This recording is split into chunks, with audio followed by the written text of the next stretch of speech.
Lorsqu'il s'installe à Rome, sorti des prisons israéliennes, le Suisse Bruno Breguet commence à militer chez Prima Linea, qu'il quitte 3 semaines avant que tous ses camarades soient arrêtés dans le cadre des enquêtes antiterroristes des années de plomb.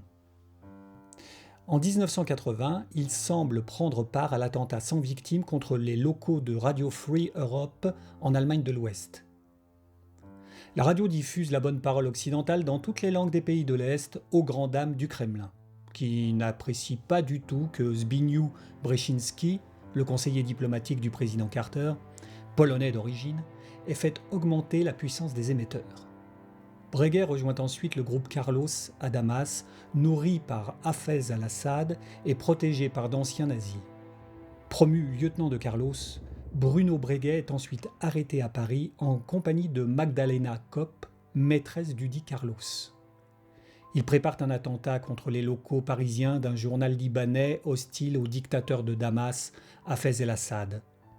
On peut se demander si Breguet n'a pas voulu cette arrestation, car c'est la deuxième fois qu'il se fait arrêter juste avant un attentat. En fait, tout au long de ses 20 ans de carrière de terroriste, le Suisse n'a jamais blessé personne. Ce n'est cependant pas l'avis de Carlos, qui remue ciel et terre à coups d'explosifs pour faire libérer ses complices.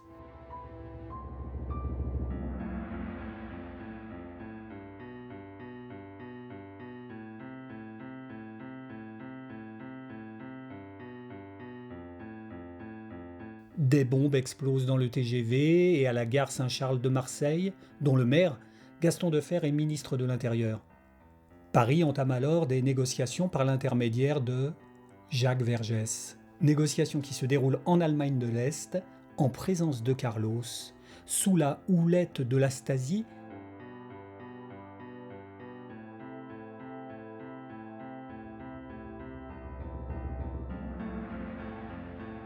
Les années de plomb se résument essentiellement à une attaque des pays de l'Ouest par ceux de l'Est.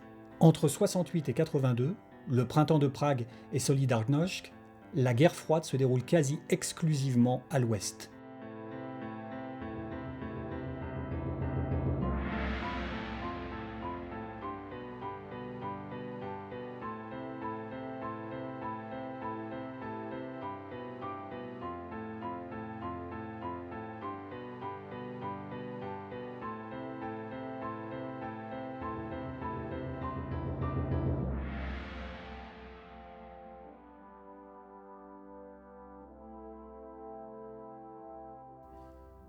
Même au Vietnam, c'est très concrètement le Sud capitaliste qui est attaqué par le Nord communiste. L'Ouest qui est sur la défensive.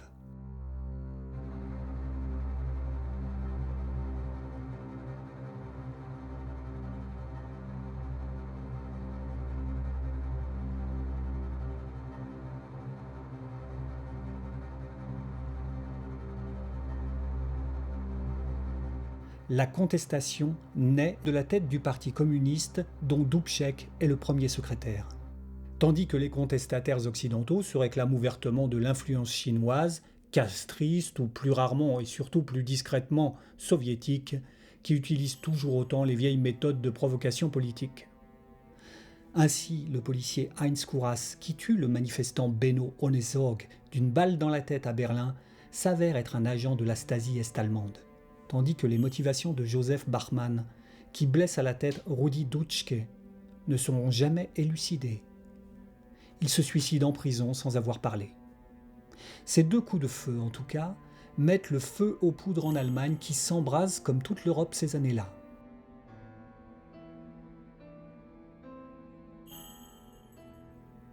Les services secrets comptent moins sur la fidélité patriotique ou idéologique de leurs agents, qui peut être achetée ou menacée, que sur les pressions qu'ils exercent eux-mêmes sur leurs agents et informateurs.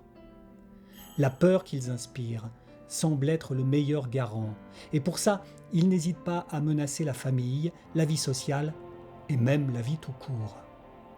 De ce point de vue, en se présentant d'entrée de jeu comme un nazi, un salaud, Genoux se mettait à l'abri de bien des pressions. Les négociations directes par l'intermédiaire de Vergès ayant échoué, il se démène pour sortir Breguet des prisons françaises et lui paie ses frais d'avocat. Les démocraties européennes, malgré la guerre froide, ont en effet maintenu l'état de droit pour ceux qui les attaquaient. La répression du printemps de Prague à coups de chars d'assaut a très vite montré que le Kremlin n'entendait pas laisser le moindre espace à la contestation. Pour qu'une révolution réussisse, il faut que le régime en place lui laisse du champ. Sinon, ça ne marche pas. Du coup, les démocraties ont pu être tentées par une dérive totalitaire mise en œuvre par exemple en Amérique latine. Mais l'Europe, vaccinée par le nazisme, tient bon. Il semble aujourd'hui cependant que le vaccin n'ait pas une durée illimitée dans le temps.